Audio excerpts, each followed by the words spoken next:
Are you playing to win or just hoping the dice roll your way? Because let's be real, most traders, they're not traders. They're just poker players who don't even know what game they're in. This video will completely change the way you make decisions, not just in trading, but in life. Because if you think winning is just about being smart, working hard, or following the right strategy, you're already 3 moves behind. There's a hidden variable that 90% of people never account for. But if you learn how to game it, you win long term. And we're breaking that down today. Don't forget to leave your key takeaways in the comments. It might just help another trader too. Let's talk games, not video games, not the mind games your ex plays. Real games, the ones that teach you how life actually works.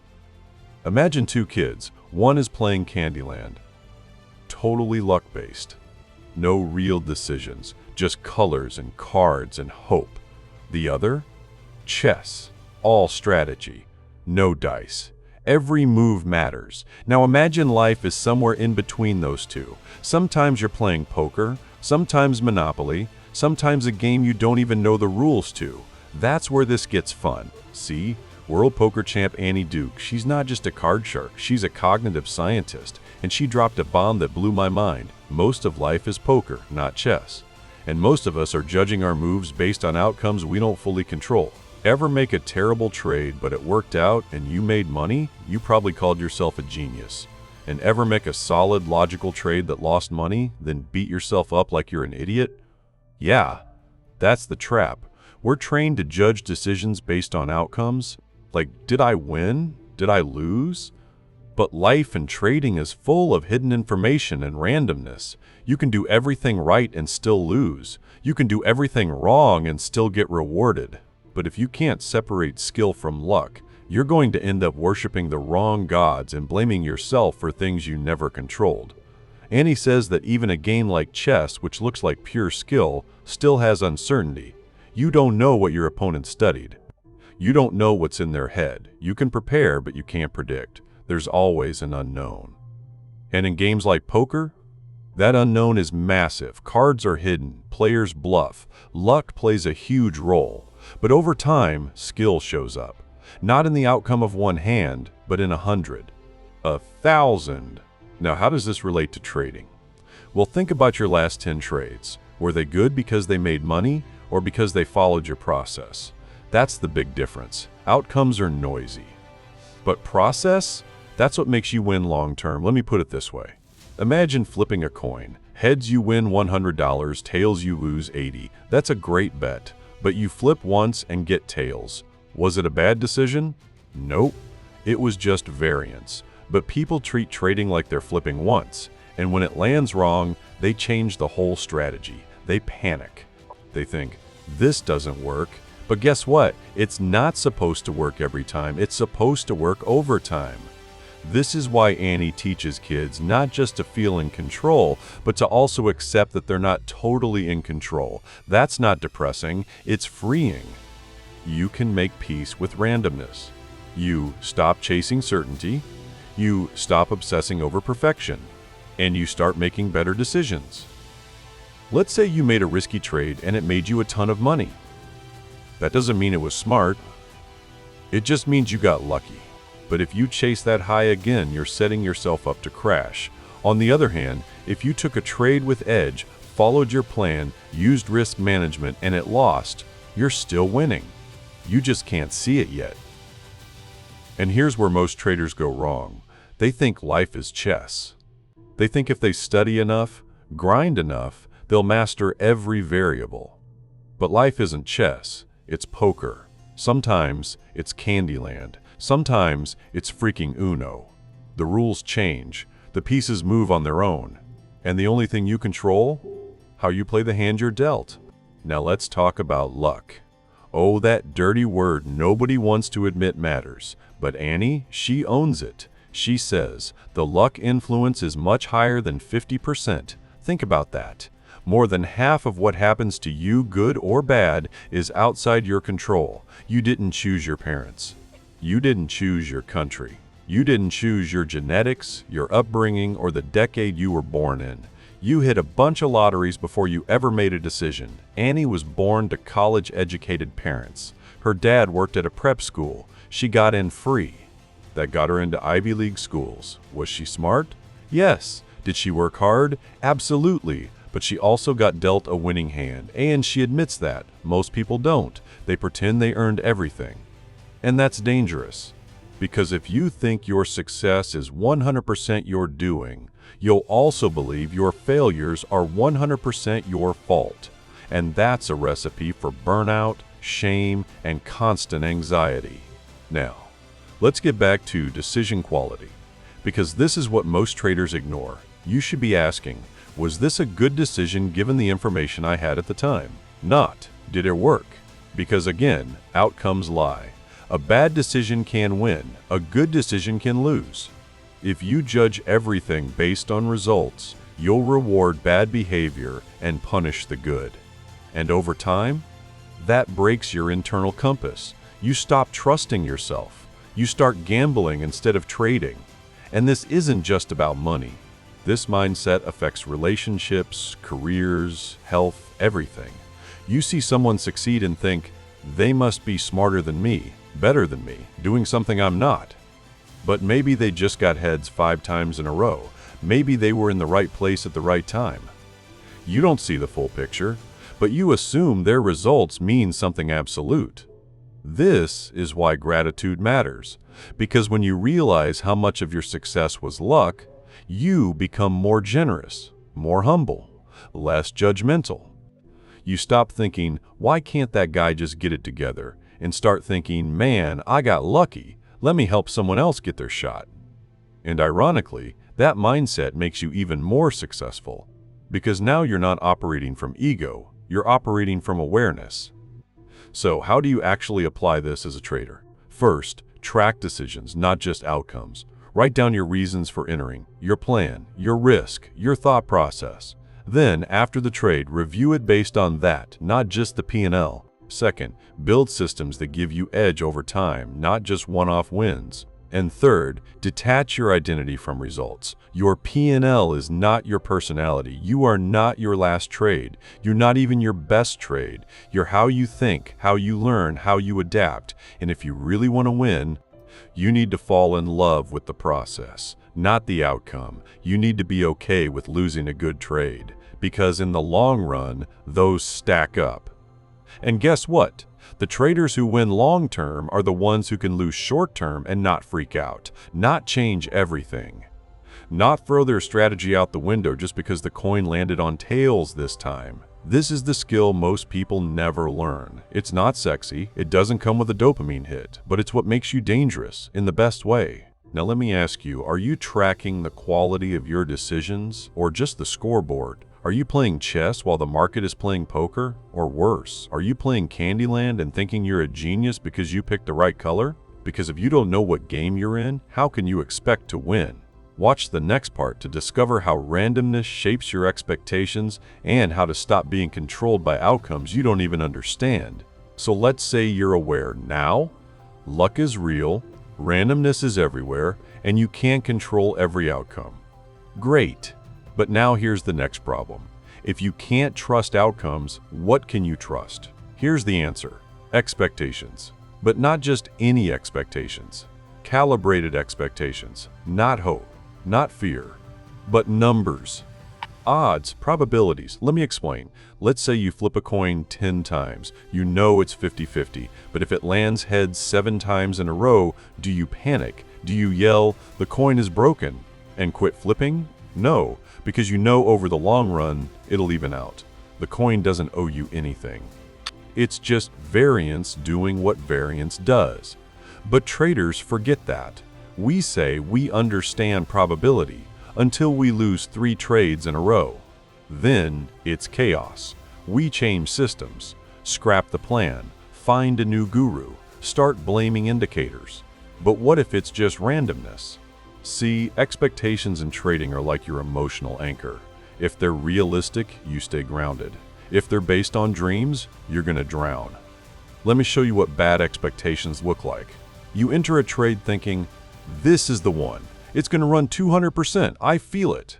And if it doesn't, you're crushed. Not because the trade was bad, but because your fantasy didn't come true. Now imagine the same trade, same setup, but your mindset is, there's a 60% chance this works, and if it does, cool. If not, I'll take the loss and move on. You're still emotionally stable either way. Why? Because your expectations were aligned with reality, not hope. The key is learning how to separate outcome from expectation. Annie talks about this in poker all the time. You can play a hand perfectly and still lose. That doesn't mean your logic was flawed, it means variance showed up. And if you panic every time variance shows up, you'll never last. Not in poker, not in trading, not in life. Let's go deeper. There's a concept Annie uses called resulting. Resulting is when you judge the quality of your decision based only on the result. Like, I made money, so I must have been right. Or, I lost, so I must have messed up. But here's why that logic is dangerous. It makes you reward luck and punish logic. Let's say two people flip a coin. One bets heads, one bets tails. Heads lands. The guy who picked heads screams, "See? I knew it!" But he didn't. He guessed. He got lucky. And now he thinks he's a genius. That's resulting. Now take that mindset into trading. You gamble on a meme stock, it moons. You think, I'm a market wizard. But really, you just hit heads. And because the result was good, you start doubling down on that mindset, which is how traders go from lucky to broke real quick. So how do you avoid that? Track your process, log every trade, note your reasons, define your edge. Then, when it wins or loses, go back and ask, did I follow my plan? Did I respect my risk? Did I enter with logic, not emotion? That's how you break the resulting cycle. Now let's zoom out to something bigger, life decisions.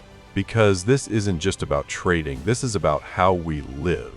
Have you ever met someone who worked really hard, made smart choices, and still failed?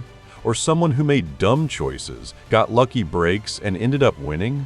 Yeah, that's life. It's messy, it's random. But most people don't want to admit that. We want control, we want certainty. We want to believe, if I do X, I'll get Y. And sometimes that's true, but a lot of the time, you do X and you get Q, or nothing, or something totally unexpected. And if you're not emotionally ready for that, life will feel like punishment. That's why Annie says, you can't fully control outcomes. You can only control the quality of your decisions. Think about how freeing that is. You don't have to win every time. You just have to play well over and over. And over time, the odds catch up. Skill stacks. Process pays. This is where most people tap out. They want guarantees. But high performers? They don't chase certainty. They chase clarity. And that clarity comes from detaching your identity from your results. Let me break it down even further. You are not your outcome. You are not your last trade. You are not your losses. And you are not your wins either. You are the system you build, the process you follow, the mindset you maintain. Because here's the truth. Over a long enough timeline, everyone has lucky breaks. Everyone gets punched in the face. What separates winners from the rest isn't that they avoid randomness. It's that they learn how to live with it. Now, let's talk about one of the biggest lies people believe, that more information, better decisions. Annie blows this up. Because in games like poker or life, you rarely have full information. You're always making decisions under uncertainty. And trying to get every piece of data first? That's analysis paralysis. Imagine you're playing poker and someone takes 10 minutes to decide every hand. They're overthinking, overanalyzing, and eventually, they time out. They fold. Not because the hand was bad, but because they couldn't act without knowing everything. Traders do this too. They chase news, indicators, Reddit threads, Twitter opinions. They pile on data until they're drowning in it. And then, they freeze. Or worse, they act based on noise instead of signal. Annie says it clearly, you don't need perfect information. You need useful information. You need enough data to make a high probability bet, and then you let go. Because trying to control what you can't control, that's how you break yourself. So here's the move. Get comfortable making decisions with incomplete data. Learn to bet smart, define your edge, place the trade, and live with the outcome. not because you're reckless, but because you're realistic. And when things go sideways, and they will, you don't panic, you don't spiral, you zoom out. You ask, did I follow my process? Was my edge real? Was the risk worth the reward? If yes, then great, you're doing your job. If not, adjust the process, not the outcome. Let's bring it back to games. Annie talks about the board game life. It's kind of ironic, right? You spin a spinner, draw random cards, go to college, maybe, get married, maybe, buy a house, maybe. It's all chance. But there's a pattern. Delayed gratification usually wins. Smart choices usually help. But nothing is guaranteed. That's the metaphor. Life's a game where skill helps, but luck decides when the dice roll in your favor. And if you can internalize that, you stop obsessing over every win or loss. You start thinking in expected value. You start trusting your process, not your feelings. And most importantly, you stop beating yourself up over things you never controlled in the first place. You want to know the most dangerous belief in trading? It's not, I'll never be good at this. It's, I should have known. That belief destroys traders because they think if they lose, it's because they were stupid or lazy or weak. But most of the time, they just lost the hand. That's all. If you can't accept randomness, you'll always think you're the problem. And that mindset will sabotage every system you build. So here's your permission slip. You are allowed to lose. You are allowed to be wrong. You are allowed to make great decisions and still get punched in the face. Because winning is not about avoiding failure. It's about surviving failure long enough to let your edge play out. Every great trader you admire, they lose, often, but they keep going. Not because they love losing, but because they've trained themselves not to take it personally. They don't see it as punishment, they see it as part of the game. So let's flip the script. Let's stop pretending outcomes define us. Let's stop trying to control everything. Let's build decision systems that work in the real world. Messy, random, unfair, and still put us in the best position to win over time. The market doesn't care how smart you are, it doesn't care how hard you worked. It just asks one question: did you manage your edge? And if you don't have one, no amount of hustle will save you. Coming up in the next part, how to spot the subtle traps of emotional bias that kill even the smartest decision makers, and how to build the kind of inner game that keeps you grounded when the market throws you curveballs. All right, so now we know this game we're playing, it's not clean. It's not fair. It's not always winnable in the short term. And that's the whole point. But knowing all that, there's still one more trap that ruins good traders, good decision makers, and honestly, good people. It's the emotional trap. Because here's what happens. You build a system. You understand probabilities. You respect variance. But then something happens that wasn't supposed to. And all that logic, it goes out the window. Why? Because feelings hijack the wheel. We are emotional creatures pretending to be rational. But deep down, most of our decisions are made with emotion first, logic second. And that's fine until you start mistaking emotion for truth.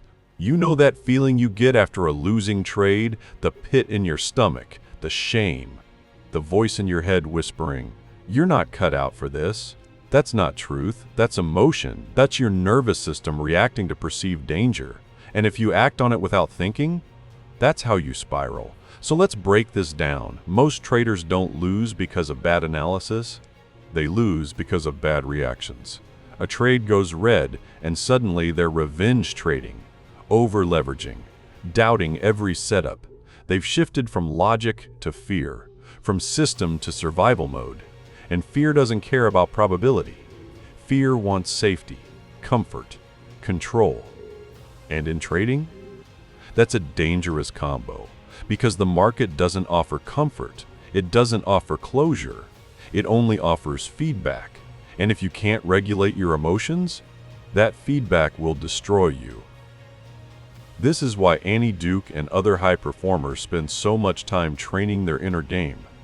Not just decision-making, but emotional resilience. They know that no amount of IQ saves you from tilt. You have to build emotional range, the ability to sit in discomfort, to stay calm in chaos, to keep showing up even when it hurts. Let me tell you what this looks like in practice. Say you've taken 3 losing trades in a row. Your confidence is shaken. You feel like a fraud. You want to force a win just to feel better. That's your moment of truth. Because your next decision won't be about market structure or candle patterns. It'll be about whether or not you give into the need for emotional relief. If you force a trade just to stop feeling like a loser, you've lost the game. Not because you're bad, but because you let emotion make the call. This is where traders separate. Some step away, breathe, review the data, remind themselves of the system. They accept the red. They don't like it, but they don't run from it. Others, they go full-blown cowboy mode. Double size, no stop loss, all in. They need to win, not for their account, but for their ego. And that's the game behind the game. You're not just managing trades, you're managing your identity. And the moment you let that identity get tied to your P&L, you're on a roller coaster with no brakes. Now let's flip the emotion. What about winning? Sounds great, right? But success can mess you up just as badly. You get a couple of green trades in a row, and suddenly you feel invincible. You loosen your rules, you ignore risk. You start thinking, I'm on fire, I can't miss. That's not confidence, that's delusion. And it's just as deadly as fear. This is why we say process over outcome, because your emotions will swing with the results. But your process? That's your anchor, that's your truth. Think about Annie's poker career. She made final tables, won championships, but she never let a single win make her forget the probabilities. She'd review every hand, even the ones she won. Because winning doesn't mean you played it well, it just means variance landed in your favor. And if you stop reviewing your winners, you'll start building bad habits on top of good luck. Let me ask you something. How often do you journal your green trades? Or do you just high-five yourself and move on? Because here's the secret. The red trades teach you humility. But the green ones, they teach you discipline. And you need both. Here's a technique that helps. After every trade, ask 3 questions. 1. Did I follow my process? 2. Was the risk worth the potential reward? 3. Would I take this same trade again, even if I lost? If the answer is yes, even on a red trade, you're doing your job. You're not gambling. You're trading. And the more you ask those questions, the more you train your brain to stay focused on the long game. The more you start thinking like a strategist, not a gambler. Like a professional, not a hobbyist. Now, let's go deeper. Underneath emotion, underneath variance, underneath systems, there's one more piece: identity. And this is where Annie's insights really shine. She says most people aren't aware of the narratives running their lives, the stories they tell themselves. I'm a winner. I always mess up. I'm unlucky. I'm just not cut out for this. These stories aren't facts, but they shape everything. Your decisions, your reactions, your ability to bounce back. Here's the twist. If you believe you're a loser, your brain will look for evidence to prove it. Same if you believe you're a genius or a fraud. Your brain doesn't want truth. It wants confirmation. That's why you have to be ruthless about rewriting your internal script. When you take a loss, don't say, I suck. Say, that trade didn't work. I'll review it and learn. When you take a win, don't say, I'm the GOAT. Say, that worked out, but let's make sure it wasn't luck. You keep yourself humble, but confident, grounded, but growing. This mindset shift is what separates pros from amateurs. Amateurs chase dopamine. Pros chase data. Amateurs want comfort. Pros want clarity. And the only way you become a pro is by showing up like one. Every day, especially when it's hard. That means you keep logging trades, keep tracking mistakes, keep refining the process, even when you're bored, even when you're frustrated, even when nothing seems to be working. Because remember, you are not the market, you are not your results, you are the system you run and the way you think under pressure. And when you realize that, you stop chasing certainty, you stop trying to predict the future, and you start focusing on the one thing you can actually control: your next decision. So let me bring all this home. If you want to win in trading or in life, You need to understand the game you're playing. It's not always fair. It's not always logical, but it rewards those who can play with discipline, process, and patience. You need to accept that luck is real, that randomness happens, that you can do everything right and still lose. But that doesn't make it meaningless. It makes it honest. You need to track your decisions, not just your results, to judge your performance based on the quality of your thinking, not the size of your profits. You need to regulate your emotions, not suppress them, not ignore them, but observe them, learn from them, and choose not to act on them when they're leading you toward chaos. And finally, you need to rewrite your story. From "I hope I win" to "I'm building a system that wins over time." From "I messed up again" to "I learned something valuable." From "I'm just not lucky" to "I play the odds with edge and integrity." Because here's the truth. Life is a game of incomplete information. But that doesn't mean you're powerless. It means you have to play smart, play consistently, and most of all, play your game. You'll lose sometimes, you'll feel dumb sometimes, you'll question yourself 100 times. But if you build the right system and you stay in the game long enough, the edge tilts your way, just like poker, just like trading, just like life. And when that happens, that's not luck anymore, that's mastery. Watch the next video that's popping up to keep stacking your edge and protect your mind in every trade. You're building something bigger than a P&L. You're building a mindset that wins for life.